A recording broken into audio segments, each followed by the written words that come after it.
Rangpur collectorate ঈদগাহ মাঠে ঈদের প্রধান জামাত সকাল 8:30টায় অনুষ্ঠিত হবে। ঈদ উল ফিতরের প্রধান জামাত উপলক্ষে জেলা প্রশাসন সকল প্রস্তুতি সম্পন্ন করেছে।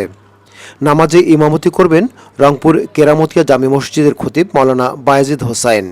ঈদের দিন আবহাওয়া দুর্যোগপূর্ণ থাকলে প্রধান জামাত জেলা মডেল মসজিদে 2 ধাপে অনুষ্ঠিত হবে। প্রধান জামাত সকাল 8:30টায় এবং দ্বিতীয় জামাত সকাল 9টায় অনুষ্ঠিত হবে।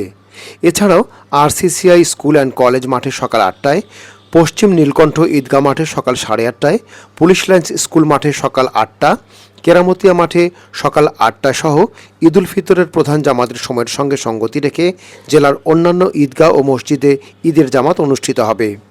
ঈদের জামাত আদায়ের লক্ষ্যে পরিষ্কার পরিচ্ছন্ন ও সাজসজ্জার কাজ চলছে ঈদগাহ মাঠে। ঈদের নামাজ সুষ্ঠুভাবে আদায় করতে আইন শৃঙ্খলা সহ সব বিষয় নেওয়া হয়েছে ব্যাপক প্রস্তুতি। এরই মধ্যে রংপুরের কালেক্টরেট ঈদগাহ মাঠে সামিয়ানা টাঙানোর কাজ চলছে।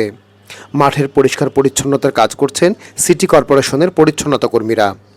মাঠের প্রধান গেট সহ 3টি গেট নির্মাণের কাজ শেষ হয়েছে। কেন্দ্রীয় ঈদগাহ মাঠে যে কাজগুলো সেই কাজগুলো চলছে এবং আমরা বলেছি যে আগামীকাল বিকাল 3টার মধ্যে আমাদেরকে এই মাঠটি যেন অনুদান দেওয়া হয়।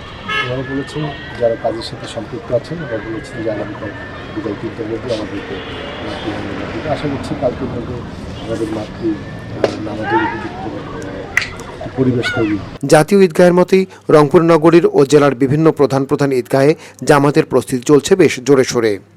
ঈদের জামাত নির্বিঘ্নে অনুষ্ঠানের জন্য সাদা পোশাকে গোয়েন্দা নজরদারি বাড়ানো সহ জেলা ও নগরের গুরুত্বপূর্ণ ঈদের জামাতে পুলিশ থাকবে। প্রধান সড়কে পুলিশের টহল ও চেকপোস্ট বসানো হয়েছে।